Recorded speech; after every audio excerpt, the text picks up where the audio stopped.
Wind aeroplane problem मैंने कल कराए थे, ज़्यादा क्वेश्चंस नहीं कर पाया था, लेंथी बन गया था वीडियो, इस वजह से आज मैं कुछ क्वेश्चंस करवाने वाला हूँ और उसके बाद में जो है शॉर्टेस्ट डिस्टेंस बताने वाला हूँ कि दो ऑब्जेक्ट या दो ट्रक या दो कार जो हैं किस किस कोई सिचुएशन में शॉर्टेस्ट डिस्टेंस पे होंगे या मैक्सिमम या मिनिमम डिस्टेंस कब होगी, ये चीज़ें मैं बताने वाला हूँ दो ऑब्जेक्ट्स के लिए।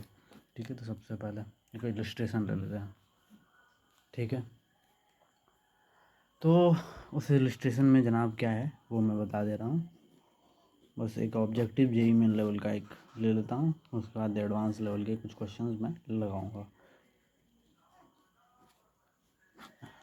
जेई मेन लेवल का एक क्वेश्चन ले लेता हूँ। जेई उस क्वेश्चन में है ये कि आपका जो है एरोप्लेन ये वाइंड है, हवा मान के चलो, ये अपना वाइंड है, हवा है। ठीक है, हवा है, वाइंड है। इसमें एरोप्लेन जा रहा है, ये मान लो एरोप्लेन। उतना अच्छा चित्रकार नहीं हूँ, लेकिन फिर भी कोशिश कर रहा हूँ मैं। ये जो है VMR नहीं,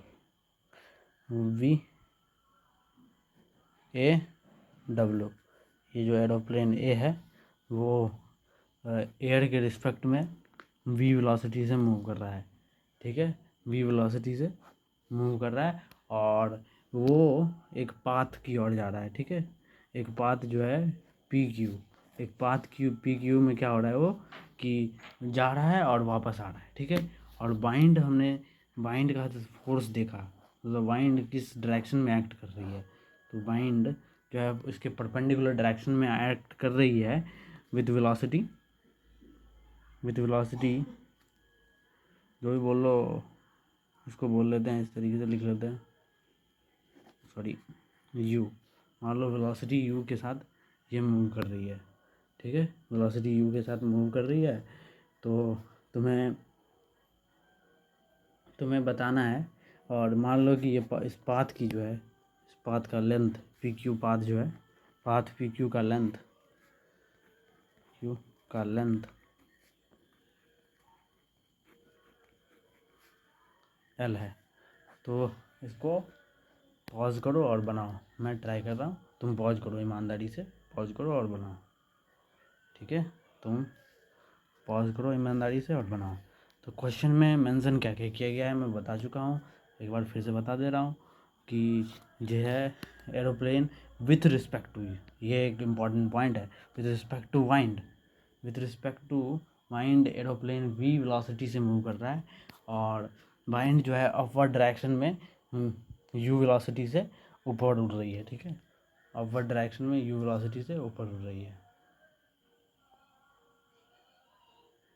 ओके, U वेलोसिटी से ऊपर उड़ रही है।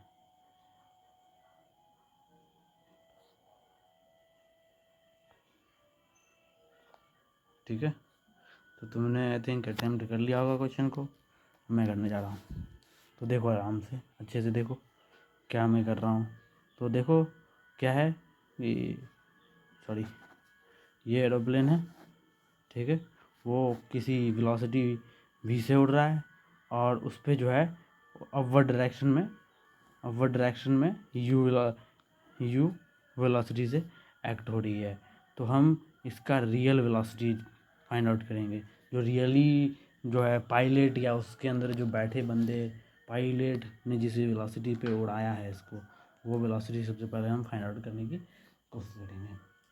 ओके, उसी वेलोसिटी से काम बनना है, उसी वेलोसिटी से तो हम रियली जा रहे हैं ना, उसी वेलोसिटी से तो हम इस PQ पाथ के अलॉन्ग जा रहे हैं, तो वो फाइंड आउट करेंगे। तो तुमको पता है यहाँ पे क्या हो रहा है, परपेंडिकुलरली लग रहा है, तो डायरेक्टली हम इसको ऐसे लिख सकते हैं, V को क्या लिख सकते हैं, इसको मान लो x मीटर पर सेकेंड से ये जा रहा है, तो अगर x मीटर पर सेकेंड से ये जा रहा है तो u प्लस एक्स स्क्वायर, तो इसको लिखेंगे V square minus U square equals to x square.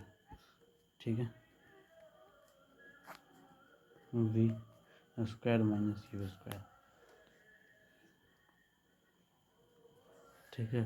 तो ये हमने वेलोसिटी निकाल ली। अब जो है इसके जाएगा और रिटर्न आएगा, जो कि मैंने पहले ही क्वेश्चन में बताया था, जाएगा और रिटर्न आएगा, उसमें टाइम कितना लगेगा। तो सबसे पहला टाइम तो ये लगेगा जाने में और कोई हवा से उतना ज़्यादा कोई फ़र्क नहीं पड़ रहा है क्योंकि परपेंडिकुलरली लग रहा है। तो अगर इसके अलोंग लगता तो कुछ फ़र्क, जो वेलोसिटी बढ़ती या घटती, जैसे कि रिवर्स प्रॉब्लम में होता है अप स्ट्रीम और डाउन स्ट्रीम में, लेकिन इसमें कोई ज़्यादा ऐसे फ़र्क नहीं पड़ने वाला है बिकॉज परपेंडिकुलरली लग रहा है। इसका सम, दोनों का सम, तो हमारा टाइम जो है 12 v² + u²।